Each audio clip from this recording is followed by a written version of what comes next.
Okay, folks. Who sprayed there? 15 minutes for everyone. If you're recording a mobile phone, can you make sure it's switched to flight mode? Thanks. Oh, look, you've Thanks. So we sprayed water on it. Thank you. Cheers.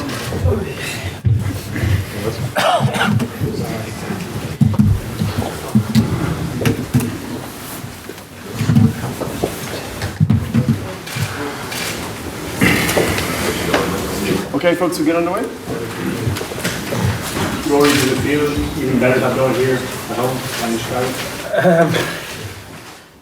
I think they're both firsts for us, so I don't think one feels necessarily better than the other. But yeah, look, it took a mighty effort to win tonight. You know, they're a fantastic side. They were 9 years world number one, and we knew it was going to take a big effort from us. But I wouldn't necessarily say it feels any better. It definitely doesn't feel any worse. It's kind of hard to know what it feels like at the minute. You know, you're physically exhausted, but mentally you're absolutely ecstatic. So yeah, look, it's just it's another little bit of history that this squad has managed to etch out for itself. Rory, there was a standing ovation, a noted standing ovation for you, which of course would have included the 2016 win. Had you even time to notice it, and were you happy with your own performance?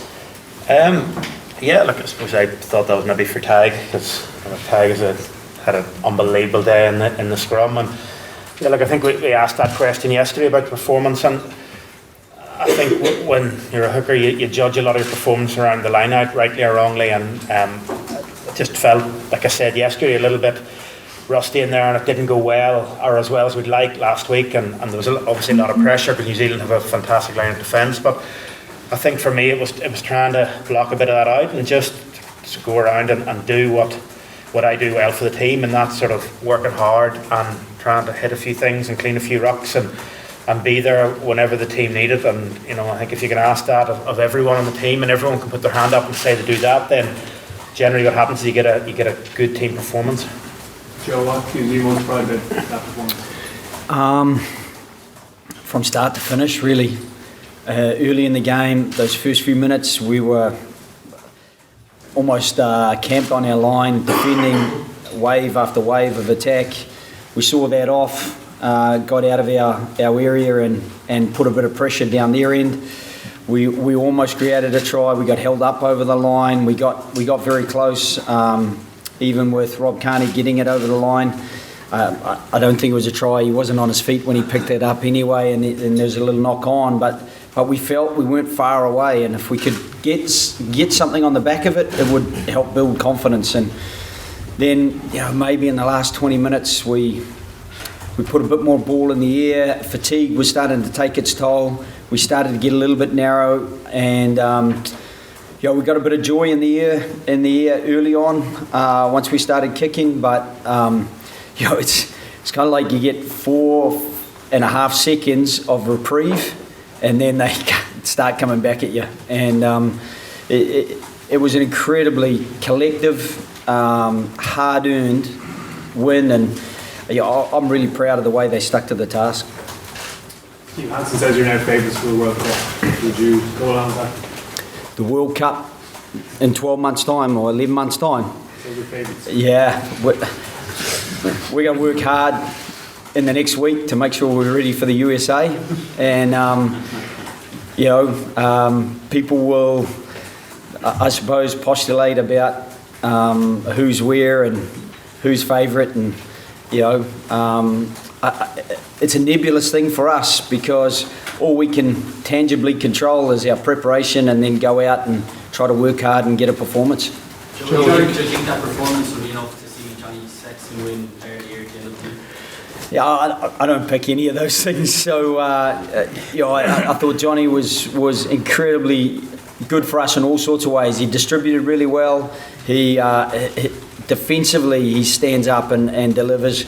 He had cramp and he showed courage. He kept going. And even toward the end of the game, he said, "Oh, just give me a minute. I can finish this out." But we decided not to give him a minute because he'd pushed himself far enough. So, is he a super player for us? Absolutely. And somebody else will make decisions about if he's good enough to be considered the World Player of the Year. Joe Hansen installs you as one of your favourites. Is that a bit of kidology? And you have to sort of really understand that? Yeah, I kind of answered it before just by saying that I think he probably enjoyed a little bit of banter. I've got huge respect for Steve, Fozzie and Scott McLeod, their coaching staff, Mike Cron. So, for us to be favourites when they've been the world number one team for 9 years and continue to be the world number one team, I think we were at home. They were on the back of quite a long series of games where they've travelled around the world a number of times. I thought the crowd were phenomenal tonight. That's a lot of things stacked in our favour. So we'll take tonight and we'll leave 11 months for 11 months' time. But the All Blacks have come up to Europe and won consistently. You guys have done something that hasn't been done up here for a wee while. Don't your players deserve the credit of being called the World Cup favourites, given how they have played tonight and also over the course of the last 18 months, I think? I think you could ask Bestie that, but for me, the players are pretty happy. Yeah, but I'm not going to let them answer it anyway. But what I would say is the players, they do live in a bit of a bubble during these periods of time. They work away and they come out and try to perform. And really, as I said earlier, you're being called World Cup favourites. What do you tangibly gain from that?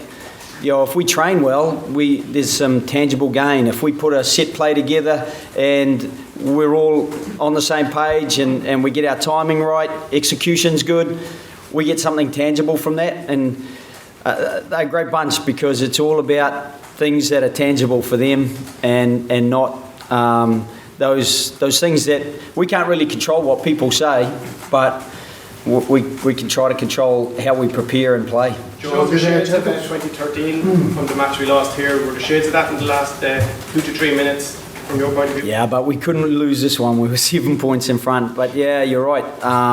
As they worked their way back up the field, I think they got the penalty. They came up the field, and it was a little bit reminiscent of that. And maybe we got a bit lucky a few times. Kieran Reid, how many times would you see him knock that charge down on? There was no one in front of him.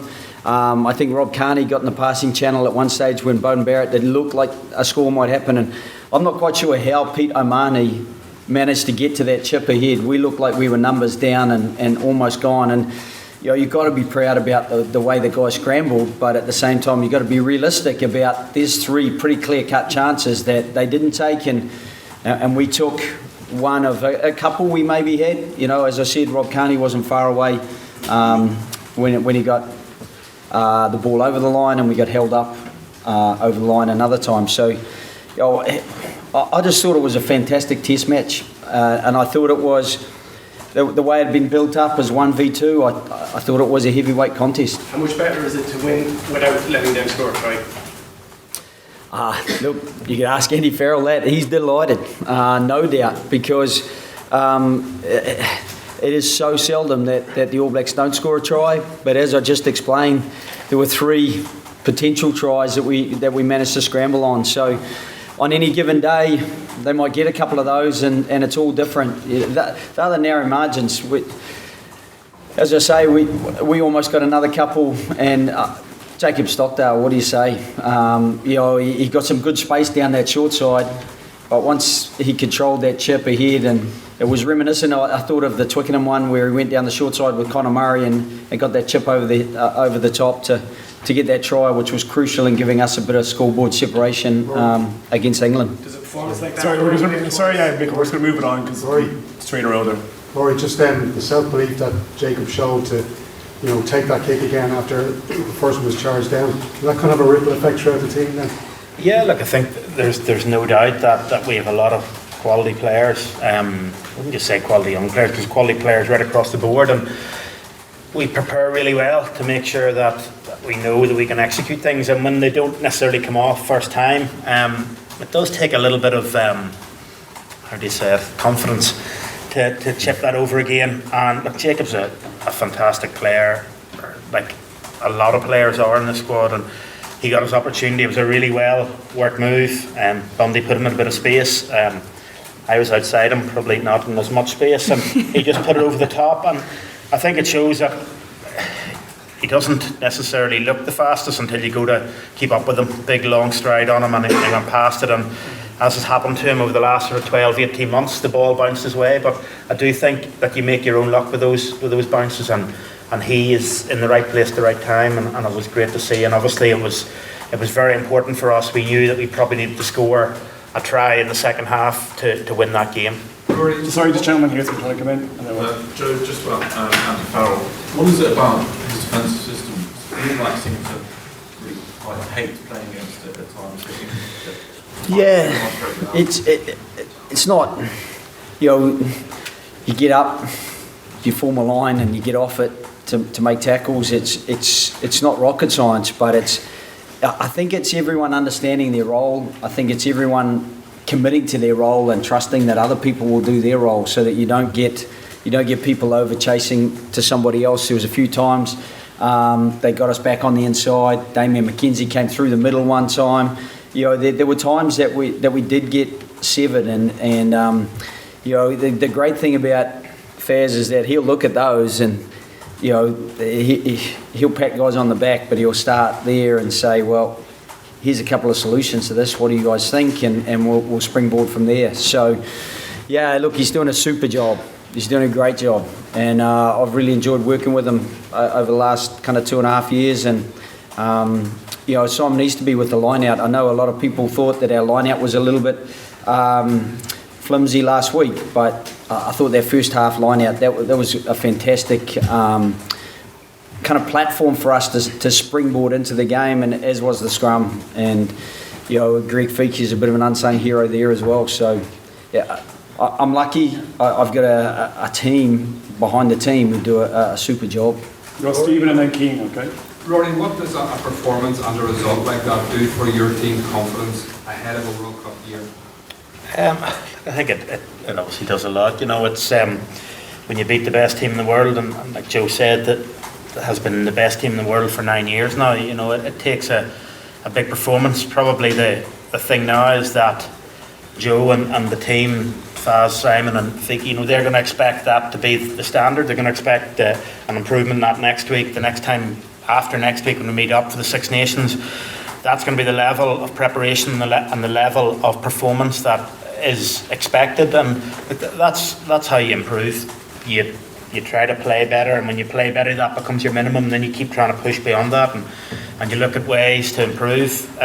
Joe's already pointed out that Faz will look at a few things, in defence where we can get better. There'll be a few things in attack we can get better, and right across the board. And look, it was a great performance and a great result, and it means a lot to us to beat New Zealand on home soil. But once the dust settles on it, it'll be about moving forward and seeing how we can improve, and that'll be a really good standard for us to hold ourselves accountable to.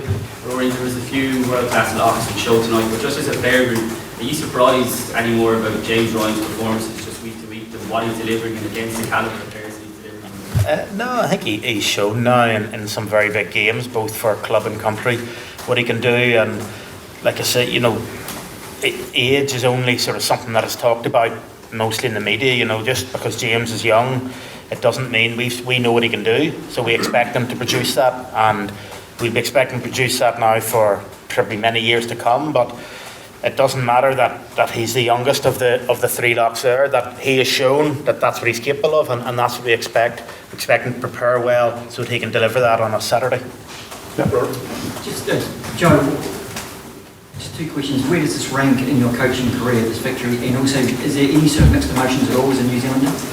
Yeah, look, I'm 100% All Black supporter when they're playing anyone but us.